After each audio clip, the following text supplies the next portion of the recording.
논어 6편 옥야장 26장 할 차례인데요. 418페이지 보겠습니다.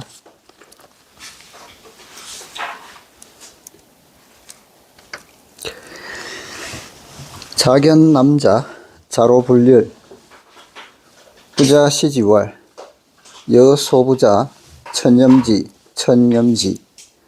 자견 남자, 공자께서 남자를 복원하자 자로 불렬, 자로가 기뻐하지 않았다. 부자 시지왈, 공자께서 맹세하며 말씀하셨다. 여 소부자, 내가 여기서 부자는 아닐 부자죠. 그래서 내가 부정하는가, 부정하는 바의 사람, 내가 부정하는 사람은 천염지, 싫어할 염자입니다. 하늘도 싫어할 것이다. 천염지, 하늘도 싫어할 것이다. 이 단락은 아주 묘합니다. 남자는 고대 역사에 등장한 미녀로서 위나라 사람이었습니다. 공자는 위나라에서 상당히 오래 있었습니다. 위나라는 본래 공자를 머무르게 하여 국정을 그에게 맡길 뜻이 있었기 때문에 학생들 중 많은 사람이 공자가 위나라에서 군주의 권력을 얻고 싶어 한다고 의심했습니다. 당시 위나라 제후인 위영공은 예쁜 왕비 한 사람을 총애했는데 그녀가 바로 남자였습니다. 춘추전국 시대에 정권을 독점했던 여성들이 몇 사람 있었지만 오늘날까지 이 문제를 다룬 전문 서적을 본 적이 없습니다. 나는 누군가가 여력이 있다면 이런 여성들이 정치를 좌지우지했던 기풍에 대해 역사상 사례를 열거하여 책을 한 권 쓰라고 권하고 싶습니다.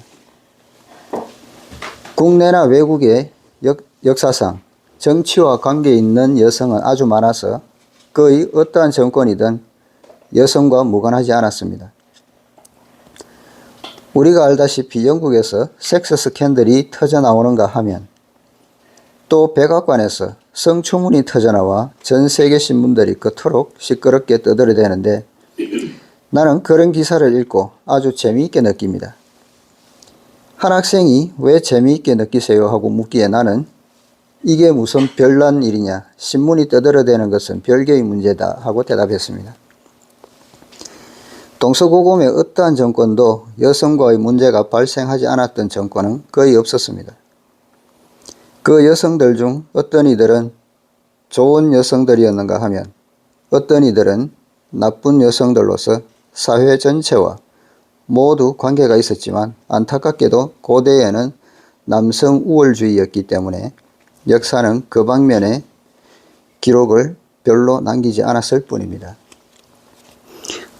그래서 이걸 전문으로 이야기하는 단어들도 많이 있지 않습니까? 뭐 경국지색이라느니 뭐 경성지색이라느니 그런 말들이 있죠. 나라를 무너뜨리고 성을 무너뜨린다는 이야기입니다. 명말청초의 문학가인 이봉은 인생은 바로 연극무대이며 역사도 연극무대에 불과하다. 이 무대에서 연극하는 사람은 오직 두 사람일 뿐 제3자는 없다. 그 두 사람이 누구일까? 하나는 남자요, 하나는 여자다라고 말했습니다. 이 말이 나오니 또 다른 유명한 이야기가 하나 생각납니다. 전하는 바에 의하면 청나라의 걸륭 황제가 강남을 유람하면서 강소성의 금산사에 들렀습니다. 장강 위에 수많은 배들이 오고 가는 것을 보고 황제가 한 노선님께 물었습니다. 노선님께서는 여기서 산 지 얼마나 되었소? 노선님은 물론 이 질문을 한 사람이 바로 현재의 황제라는 것을 모르고 이렇게 대답했습니다. 수십 년 살았습니다. 황제는 다시 그 수십 년 동안 날마다 얼마나 많은 배가 오가는 것을 보았습니까? 하고 물었습니다. 그러자 노선님은 오직 두 척의 배를 보았을 뿐입니다. 하고 대답했습니다. 걸륭은 놀라면서 그건 또 무슨 뜻입니까? 수십 년 동안에 왜 두 척만 보았다는 것입니까? 하고 묻자 노선님은 대답했습니다. 인생에는 오직 두 척의 배가 있는데 한 척은 명예라는 배이고 다른 한 척은 이익이라는 배입니다. 걸룡 황제는 이 말을 듣고 매우 기뻐하며 이 노스님은 아주 훌륭한 분이라고 생각했습니다. 이봉은 인생의 무대에는 오직 두 명의 배우가 있다. 하나는 남자요, 하나는 여자다라고 했는데 이 역시 아주 자연스러운 현상입니다. 공자가 당시 위나라에 도착했을 때 마침 남자라는 총비가 정권을 독점하고 있었는데 그녀는 사람을 시켜 공자에게 한번 만나고 싶다고 알려왔습니다. 오늘날에는 외교상 아랍의 회교 국가를 제외한 어떤 나라든지 그 나라에 도착하면 원수의 부인을 만나는 것이 그리 대단한 일은 아니며 외교상의 관례에 지나지 않습니다. 그러나 고대에는 그렇지 않았으며 특히 남자란 여성은 명성이 좋지 않았기 때문에 공자는 그녀가 만나자는 제의를 승낙하지 않았습니다. 남자라는 사람이 그 당시에 소문으로 하면은 매우 엄탕하다는 소문으로 많이 알려졌었습니다. 그래서 공자가 만나기를 꺼려하는 거죠. 뒤에 어떤 사람이 공자에게 이르기를 위나라에서 무언가를 하려면 남자와 잘 통해야 한다고 했지만 공자는 당연히 그런 길을 따르지 않았습니다. 그러나 공자가 어느 날인가 남자를 만난 것은 확실한데 역사 기록에 의하면 공자가 남자를 만났을 때 남자는 공자를 더할 나위 없이 공경스럽게 대했다고 합니다.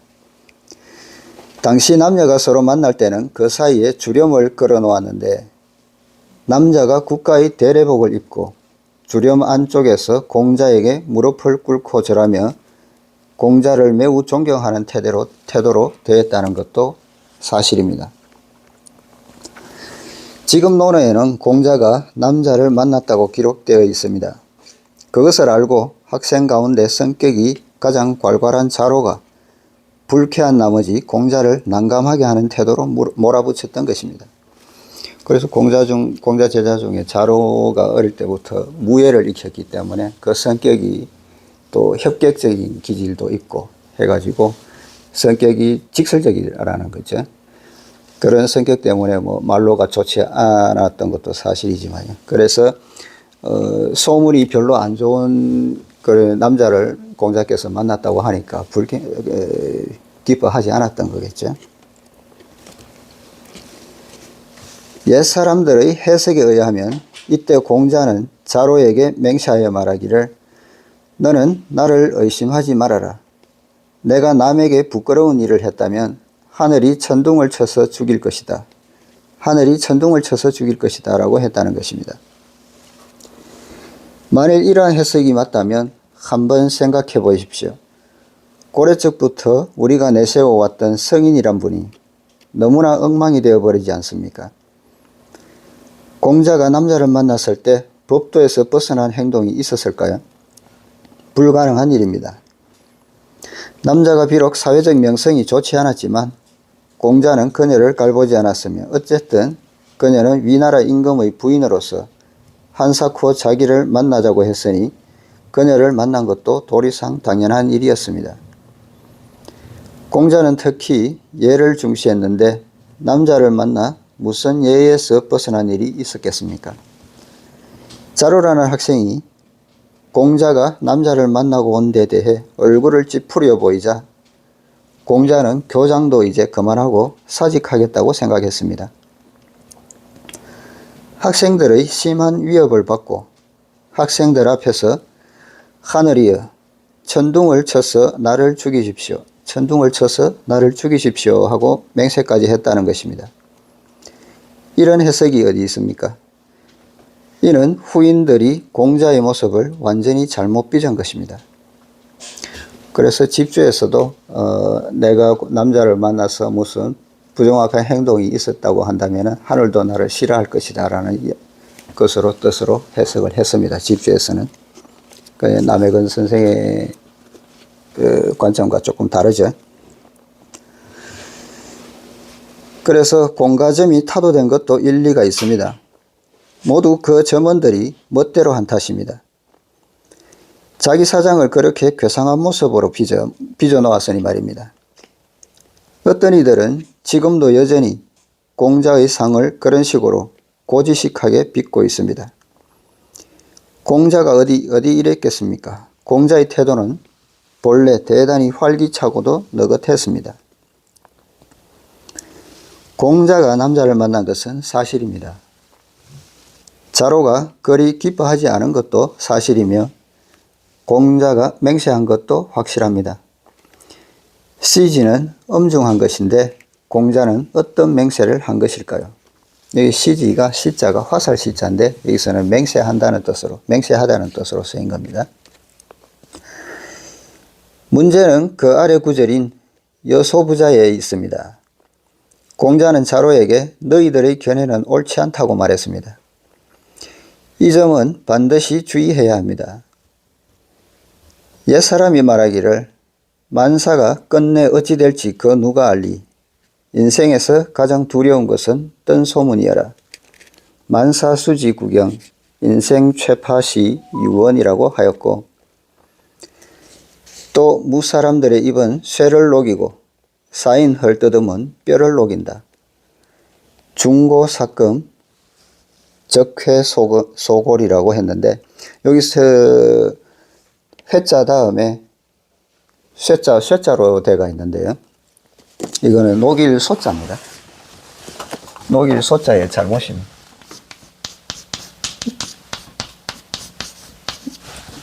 지금 여기는 쇠골로 되어 있는데요. 그래서 사흘적자에 회방할 회자죠.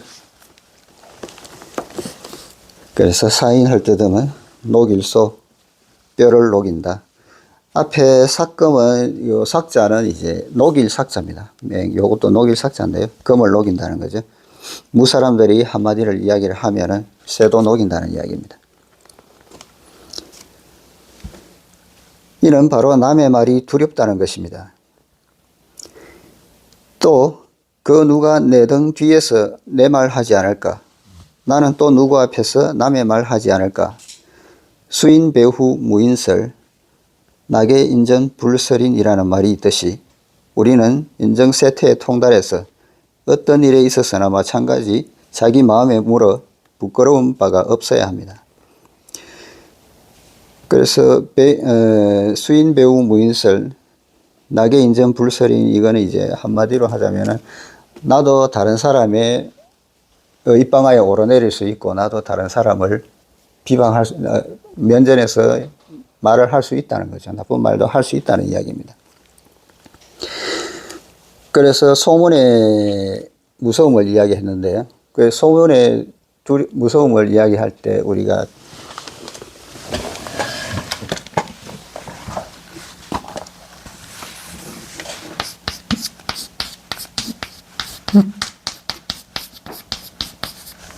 사민성호라고 이야기를 하는데요. 세 사람은 없는 호랑이도 만든다는 거죠. 그래서 누가 한 사람이 저 길에 호랑이가 있다고 한다고 그러면은 내가 평소에 생각했을 때 길에 호랑이가 나타나는 이유가 없거든요. 그래서 믿지를 않죠. 그런데 또 두 번째 사람이 다시 이야기를 합니다. 그 길에 호랑이 있더라. 그런가? 두 번째는 또 귀가 또 솔깃해지죠. 그런데 세 번째 사람이 와가지고 그 길에 호랑이가 있더라고 그러면 완전히 내가 믿어버리게 된다는 겁니다. 그래서 한 사람 이야기하는 것보다 많은 사람이 한마디를 이야기하면은 바로 그 소문이 진실이 되어버린다는 거죠. 그래서 소문이 무섭다는 이야기입니다.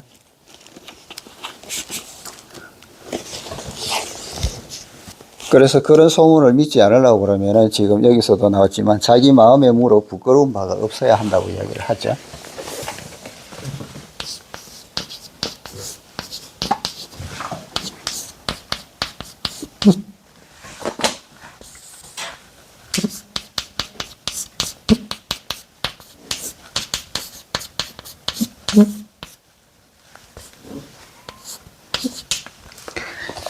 그 문심무괴라고 합니다. 부끄러울 괴짜죠. 부끄러워할 괴짜입니다. 그래서 마음에 물어서 부끄러움이 없다는 거죠. 그런데 이 마음에 물어서 부끄러움이 없으려고 그러면은 내 마음에 기울어지는 바가 없어야 되겠죠. 그래서 내 마음에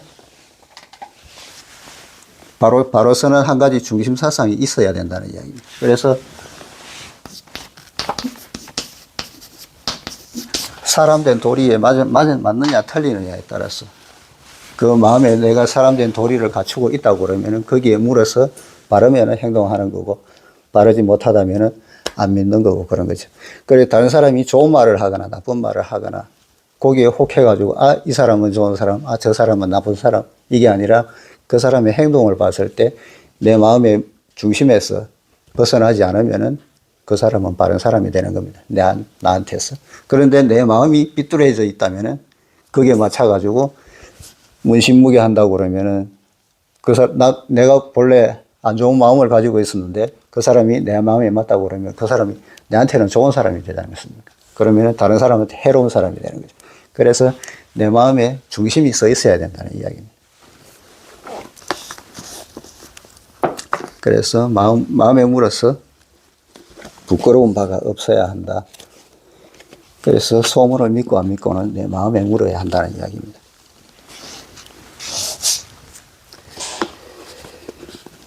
옆 사람이 내 등 뒤에서 어떻게 말하든 상관하지 말고 다만 자신에게만 물어야 합니다.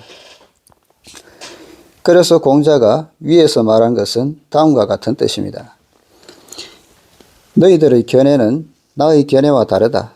내가 부정하고 어찌 구해볼 방법이 없다고 생각하는 사람은 죄악이 극도로 커서 사람들만 그를 싫어할 뿐 아니라 하늘도 역시 그를 싫어한다. 그런 사람이라면 내왕해서는 안 된다. 우리 다시 생각해 봅시다. 남자는 정말 하늘이 싫어하는 그런 사람이었을까요? 그녀는 역사상 하희와 같지는 않았는데 뒷날의 하희는 보통 심한 정도가 아니라 아주 나빴습니다. 요 하희라는 사람은 그 괄호 안에 역주를 한번 보겠습니다. 하희라는 사람은 춘추시대 정나라 목공의 딸로서 처음에 자만에게 시집갔으나 자만이 일찍 죽자 진나라 대부 하우숙의 처가 되어 미서라는 아들을 낳았습니다. 어숙이 죽자 진영공과 대부 공령, 의행부 등과 사통했는데 미서가 진영공을 죽이자 공령 등은 초나라로 도망가 초나라 군대가 진을 공격하도록 요청했으며 하희는 초장왕의 포로가 되어 연륜 상노의 처로 하사되었는데 상노가 전사하자 하희는 신공무신과 제나라로 돌아가겠다고 모의하고는 진나라로 도망가서 신공무신의 처가 되었다라고 되어 있는데 종합해서 말하면 나중에는 이 하희라는 사람은 7번 재가를 하고 9명의 남자가 이 사람 때문에 연루돼 가지고 죽었다고 합니다. 위나라 역사를 보면 남자에게는 무슨 뚜렷한 잘못이 없었으며 예쁘게 생긴 데 불과하여 위령공이 그녀에게 몹시 빠졌을 뿐입니다. 그래서 거기에 비하면 남자는 단지 소문만 있었을 뿐 실질적인 그런 증거가 없었다는 이야기겠죠. 정치면에서 비교해 보면 위나라는 그래도 좋은 편이었습니다.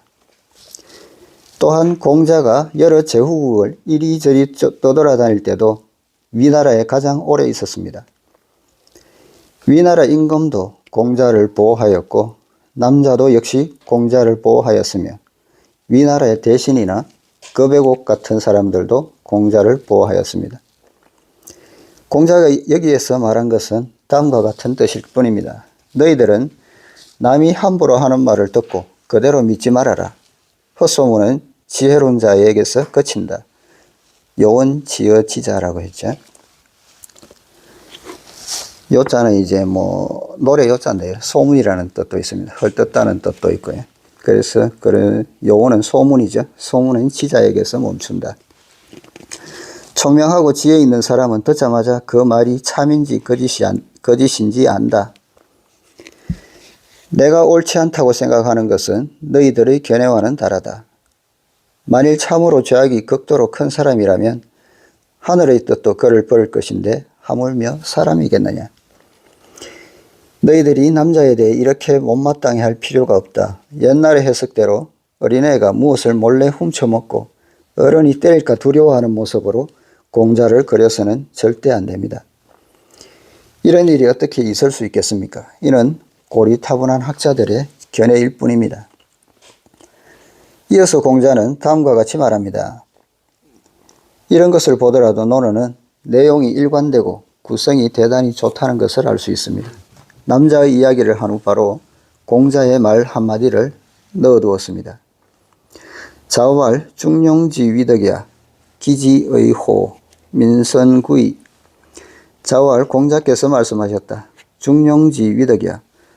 중용의 덕성은 기지호 지극한 것이다. 민선구이. 여기서 선자는 드물선자입니다. 백성이 드문 지가 오래되었다. 백성이 드물다는 것은 이제 이 중용의 덕을 갖추고 있은 지가 오래되었다는 거죠. 그 덕을 갖추지 못한 지가 오래되었다는 겁니다. 선이니까, 드무니까. 공자의 손자인 자사가 중용을 쓸 때 제3장에서 이 말을 인용했습니다. 공자는 중용이란 아주 어려운 것이라고 말했는데 중용이란 무엇일까요? 공자의 중용도 해설하기 어렵습니다. 마치 인자처럼 체와 용이 있지만 지금 나는 중용의 체는 말하지 않겠습니다. 앞으로 중용을 공부할 때 말하기로 하고 지금은 중용의 작용을 말해 보겠습니다. 어떤 학자들은 글을 지어서 전통 문화를 욕하는데 그들 역시 우리 민족입니다. 오늘날 우리들 가운데 우리 문화를 욕하는 사람들이 아주 많습니다. 정말 한없는 감개를 느끼게 합니다. 역사상 5대의 8, 90년 동안 몹시 어지러웠는데 외부 민족이 침략해 들어온 시대로서 당시에 많은 사람들은 어떤 모습으로 변했을까요? 아주 꼴사납고도 불행하게도 그들은 이민족이 동포를 침략하는 것을 도왔습니다. 그래서 당나라 말기에 사공도는 그 비감함을 다음과 같이 실어 읊었습니다. 일일 소관 기전진. 어느 날 소관에 전쟁이 일어나니 하황격단 고향음. 하황에는 고향 소식 끊겼네. 한인하덕 호화의. 한인들이 오랑캐 말을 해서 배워서 각향성두 마한인.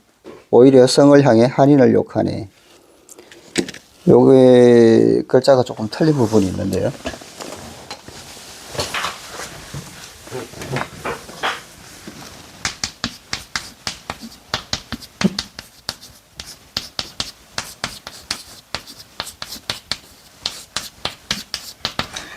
이게 지금 사공도의 하황유감이라는 시입니다. 그 황자도 앞에 좌부변이 붙었죠. 이게 물수변에, 삼수변에 황자입니다. 이게 하는 이제 황하를 가리키는 거고요. 그 황은 이제 황수를 가리킵니다. 황하 상류의 제일 큰 지류 중에 하나가 황수입니다. 그래서 하황이라고 그러면은 그 황하하고 황수가 만나는 지점, 그 부분을, 그 지방을 이야기를 합니다. 그래서 하황이라고 그러는데요. 여기서 이제 뭐 하황격단 고향음이라고 했는데 요 원문으로 보면은 이향춘입니다.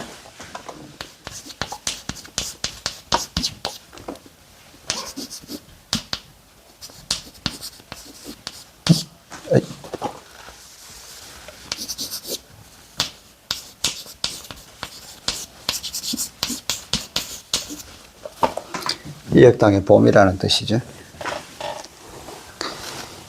이국에 봄바람도 못 부르게 했다는 거예요. 이게 배경이 되는 게 안사난, 당나라 때 안사의 난을 틈타가지고 토번이 이 지역을 점령을 해가지고 자기 문화를 한인들한테 뭐 우리 일제시대 때 문화말살 정책하고 똑같은 거죠. 그 한인들에게 토번이 자신들의 문화를 따르게 하고 그 말을 배우고 했던 시기였습니다. 그게 거의 한 100년 정도 되는데요. 이 시기에 이제 한족의 아이들도 이제 그 토본의 말을 배워가지고 여기서 보듯이 마지막 구에 나오죠. 그 오히려 그 오랑캐 말로 한족을 욕한다는 내용입니다. 여기서 마지막에 원래는 여기는 책에는 극으로 되어 있죠. 이게 극이 아니고 물리칠 각자입니다. 각자가 돼야 됩니다. 여기서는 이 방으로 되어 있는데 병부 절자가 방으로 들어가야 됩니다. 이게 오히려 각자인데요. 요거는 이자하고 같은 겁니다. 그래서 여기서는 오히려 반대로 그런 뜻으로 쓰입니다. 여기 이 글자는 극자입니다. 지금 책에 나오는 것은 우리가 뭐 틈 사이 이럴 때 간극이라고 그러지 않습니까? 그 극자가 요 극자입니다. 그래서 한자를 바꿔주면 될 것 같고요. 앞으로 100년 남짓 이후에 우리의 현대사를 쓸 때에도 누군가 이렇게 쓸지도 모릅니다. 오늘날 전통 문화를 욕하는 사람은 외국인이 아니라 우리 자신입니다. 각기 자신에 대해 분명히 알지 못하기 때문입니다. 지금도 아주 유명한 학자가 그의 글 속에서 중용은 대충대충 한다는 뜻이라고 말하고 있습니다. 그는 곡해하여 이렇게 말합니다. 장씨는 맞다고 하고 이씨는 안 맞다고 한다. 그런데 왕씨는 맞고 안 맞고 상관없으니 중용으로 하자고 한다. 이 학자는 중용을 이렇게 해석하고 있는데 그는 중용이 무엇인지에 대해 잘 연구해보지 않은 사람입니다.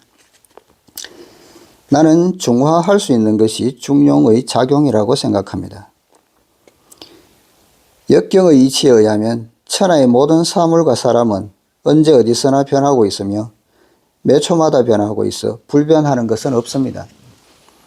이런 변화에 어떻게 적응할 수 있느냐, 이런 변화를 어떻게 이끌어 나갈 것이냐 하는 것이 학문의 중심입니다. 또 역경은 말하기를 변화는 대립적인 변화이기에 어떠한 일도 모두 상대적이어서 정면이 있으면 반드시 반면이 있고 좋음이 있으면 반드시 나쁨이 있으며 맞다고 말하면 그와 동시에 맞지 않는 것이 발생한다고 합니다. 이처럼 일체가 상대적인데 이 상대적인 중간에 중화의 도리가 있습니다. 중용은 이 중화작용을 말한 것으로 공자가 말한 중용의 뜻은 양쪽의 의견이 서로 다를 경우에 만일 지도자적인 최고 덕업을 갖춘 사람이라면 양쪽의 의견을 중화시켜 양쪽 모두 그 옳은 일면을 취하게 하고 동시에 그 옳지 않은 일면을 버리게 하면 된다는 것입니다. 이것이야말로 공자가 중용의 덕성은 지극한 것이다. 중용지 위덕야 기지호라고 말하는 뜻입니다. 공자는 또 탄식하면서 백성 중에 이를 지니니가 드물게 된 지 오래되었다. 민선구이라고 했는데 일반인들 중에 중화의 도리를 잘 운용할 수 있는 사람은 아주 적고 대부분 치우친 길을 걷는다는 것입니다. 논어는 이 단락을 공자가 남자를 만난 이야기 다음에 둠으로써 우리가 조금 전에 말했던 도리를 설명하고 있습니다. 일반인들이 어떤 사람의 일에 대해 비평할 때는 여러 방면의 세상 물정에 유의해야 합니다. 장차 사회에 나가 일을 할 때 당신의 부하나 친구, 심지어 저까지도 당신에 대해서 마찬가지일 것입니다. 그들이 당신을 나쁘다고 욕할 때는 무엇이든 나쁘고 좋은 것이 없습니다. 당신을 칭찬할 때에도 무엇이든 좋고 나쁜 것이 없습니다. 그러나 칭찬을 하든 욕을 하든 어느 쪽이나 다 문제입니다. 우리는 자기의 본분을 잊어서는 안 되며 자기를 분명히 알고 이런 헐뜯음이나 칭찬에 동요되지 말고 자기의 진정한 행위만을 물어야 합니다. 그래서 문심무괴해야 된다는 겁니다. 그러므로 공자가 여기에서 한 말은 공자가 남자를 만난 진상을 설명하는 것입니다. 자공왈 여유 박시어민 인흥제중하여 가위인호 자왈 하사의인 필야성호 요순 기유병저 부인자 기용립이 입인 기욕다리 달인 능근취비 가위인지방야이. 자공이 말했다. 여유 박시음인 어떤 사람이 널리 백성에게 베풀어서 인응제중 많은 사람을 죄는 구할 제자입니다. 구제할 수 있다면 하여 어떻습니까? 가위인호 인하다 할 만합니까? 자월 공자께서 말씀하셨다. 하사의인 필야성호. 어찌 인에만 그치는 일이겠느냐. 틀림없이 성인의 덕일 것이다. 요순 기유병저. 요순 임금조차도 그런 일을 못할까 걱정하셨다. 부인자. 인이라는 것은 기용립이 입인. 자기 뜻을 이루고자 하면 남의 뜻도 이루게 하고 즉 자신이 서고자 하면은 다른 사람도 서게 하고 기욕다리 달인.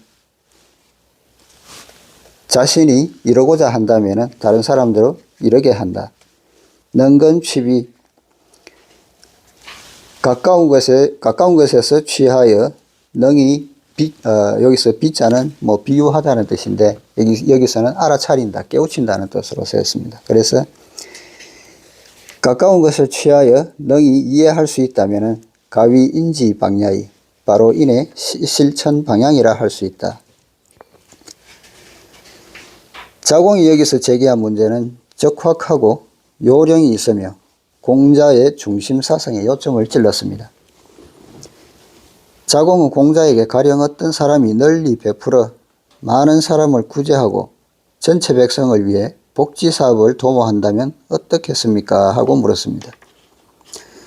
오늘날로 말하면 단체, 사회, 정부가 하는 공익사업이 바로 사회복리입니다. 고대에는 사회복리 사상이 없었을까요? 만일 사회 문제를 연구하는 사람이 있다면 이 문제에 주의해야 합니다. 우리의 역사 문화 속에서 사회복리 문제에 관한 기록을 찾아낼 수 없을 것 같은데 사실상 없었을까요? 아닙니다. 있었습니다. 사회사상도 일찍이 있었으며 사회복리사상도 일찍이 있었습니다. 과거에는 모든 것이 개인에게 편중되어 개인의 입장에서 사회복리 일을 했는데 이는 개인의 도덕 수양이었습니다. 사람들에게 알리면서 돈이 있으면 좋은 일을 해서 다리를 놓고 길을 내거나 그렇지 않으면 여름에 길에 차 항아리를 내다 놓았습니다. 나도 어렸을 때 보았는데 여름만 되면 집안이 아주 바빴습니다. 날마다 차를 끓였는데 큰 솥마다 차를 끓여서 길에 어느 정도 거리를 두고 한 통씩 놓아 지나가던 사람들이 시원한 차를 공짜로 마음껏 마셨습니다. 많은 집들이 이렇게 했는데 이 모두가 사회복리였습니다. 과거 전통사회는 물론 농업경제가 그 기초였기 때문에 개인이 사회사업을 하고 복리사업을 한 것인데 이런 일을 일종의 도덕, 소위 보이지 않는 가운데 공덕을 쌓는 것으로 생각했습니다. 오늘날에는 사회복리사업을 정부나 단체가 하는 것으로 생각합니다. 시대가 달라져 공업시대와 농업시대는 서로 다르고 사상도 다릅니다. 자공이 말한 널리 베푼다, 박시라는 것은 바로 사회문제 복리입니다. 널리 조건 없이 남에게 주고 여러 사람을 구제하여 도움을 받도록 하는 것입니다. 공자의 학생 중에서 자공만이 이런 말을 했는데 이는 자공이 호방한 기상이 있어 책벌레가 되려고 하지 않았기 때문입니다. 공자도 그런 자공을 꾸짖지 않고 그가 옳다고 생각했지만 격려하지는 않았습니다. 자공은 한편으로 인의를 말하면서 한편으로 애써 가난하게 사는 것에 동의하지 않았습니다. 아내가 3일 동안에 쉰내 나는 도시락 하나 먹고 물 한 모금 마시는 것으로 배를 채우는 것과는 달랐습니다. 그는 장사를 하고자 했으며 돈이 아주 많았습니다. 그래서 감히 이렇게 큰 소리를 쳤습니다. 제가 널리 베풀고 민중을 구제하면 어떨까요? 선생님이 표방하는 인자함이라고 할 수 있을까요? 자공의 이 질문에 대한 공자의 대답이 아주 묘합니다. 네가 말한 일은 너무나 위대하다. 어찌 인하다고만 하겠느냐. 사실 영원히 할 수 없으며 다 할 수 없는 대사업으로서 나도 할 수 없고 정권을 잡은 사람도 마찬가지여서 요순 같은 고대의 성제명왕도 해낼 수 없었다. 중요한 것은 사람이 좋은 일을 하려고 생각하는 데 있으며 절대적인 대공은 어렵고 어려워서 해낼 수 없습니다. 그래서 공자를 사자로 변화시킨 것이 유가사상입니다. 도가에서 변천발전되어 온 양주사상은 트럭을 하나 뽑아 천하를 이롭게 할 수 있더라도 하지 않겠다.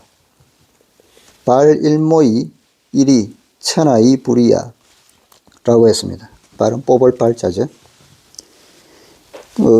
양주라는 사람은 이제 전국시대 때 사상가인데, 양주 사상이라고 하면 자기 생명을 무엇보다도 중요하게 여기는 겁니다. 그래가지고 자기 자신만을 잘 간수할 수 있으면은 자기 이외의 다른 외물, 바깥 일에 대해서는 자기를 희생하지 않는 것. 그것이 양주 사상입니다. 여기서도 나오듯이 내 몸에 있는 털 하나를 뽑아가지고 천하를 이롭게 할 수 있더라도 그 털을 뽑지 않겠다는 겁니다. 나를 희생하지 않겠다는 거죠. 마찬가지로 반대로 천하도 나를 위해서 어떤 것도 하는 것도 바라지 않는다는 겁니다. 절대 개인주의를 중시하여 나는 너의 털을 뽑지 않고 너도 나의 털을 뽑지 말아라. 그래서 한 트럭도 뽑지 않는다고 했습니다. 묵자는 분골쇄신하여 천하를 이롭게 하겠다. 마정방종 이리천하, 즉 최대한 공을 위하겠다고 말했습니다. 유가는 이들을 옳지 않다고 여겼습니다. 그래서 마정방종이라고 하면은 정수리부터 따라서 발 뒤꿈치까지 이른다는 말로 머리부터 발끝까지 다 따른다는 이야기입니다. 그래서 그만큼 자기를 돌보지 않고 남을 위하여 희생을 하겠다는 뜻으로 쓰인 겁니다. 그래서 마정방종이라고 하는데요. 그 정도로 해서라도 천하를 이롭게 하겠다.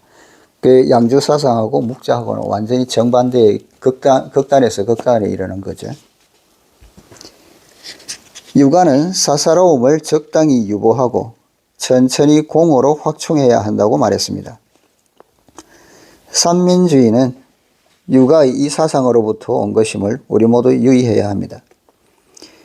유가에서 자기를 미루어 남에게 이른다. 추기급인이라는 것은 내가 먹을 밥이 있으면 너도 먹을 밥이 필요하겠다고 생각하여 너에게 좀 나누어주고, 또 우리들이 먹을 밥이 있으면 그 사람에게 좀 나누어주고, 우리 세 사람이 먹을 밥이 있으면 다시 모두에게 좀 나누어주는 것입니다. 한 걸음 한 걸음씩 확충해 나가는 것입니다. 전체를 한 번에 해낸다는 것은 우리들만 해낼 수 없는 것이 아니라 요순도 해낼 수 없었습니다. 그래서 공자는 자공의 이상이 너무 높다고 한 것입니다. 마치 플라톤의 이상국가처럼 말한 뜻이 너무 높다는 것입니다. 공자는 자공에게 말하기를 진정으로 인한 사람은 자기가 일어서려고 하면 남의 이익을 고려해 남도 일어서도록 해준다고 했습니다. 학문도덕도 이와 같아서 내가 어떤 사람이 되려고 하면 남도 역시 그런 사람이 되려 한다는 것을 잊지 말고, 내가 장래에 잘되고 앞날이 유망하기를 바라면 남도 역시 앞날이 유망하기를 바란다는 것을 잊어서는 안 됩니다. 특히 여러분이 장래에 사회에 나가 지도자가 되면 부하를 많이 사랑해서 마치 자기의 자녀, 형제처럼 그를 생각해야 합니다. 내가 이익을 바라면 그들도 이익을 바라고, 내가 피곤하면 그들도 마찬가지로 피곤한 것입니다. 가장 가깝고 쉬우며 가장 평범한 것에서부터 상대를 이해해야 합니다. 이렇게 할 수 있다면 인의 방향을 찾았다고 말할 수 있습니다. 즉 인을 실천하기 위해 걸어갈 수 있는 길을 한 갈래 찾은 것입니다. 이제 옥냐 한 편을 전체적으로 연관시키면서 살펴보았는데 이 편은 제1편 하기의 도리들을 더욱 드러내 보인 것이나 다름없습니다. 즉 사실로서 증명하고 토론했습니다. 공문의 학문 속에서 인의 응용은 자기를 미루어 남에게 미치는 것으로, 즉 축의급인하는 것으로 자기의 이익을 생각할 때에는 남의 이익도 생각하고 이를 확충하여 천하인의 이익까지 생각하는 것입니다. 인의 길은 바로 이렇게 걸어가기 시작하는 것입니다. 이제 제6편 옥냐의 강의를 마칩니다. 지금까지의 6편을 이어놓으면 논어 전체 중에서 공자와 제자 사이의 학문문답의 요강이 됩니다. 네.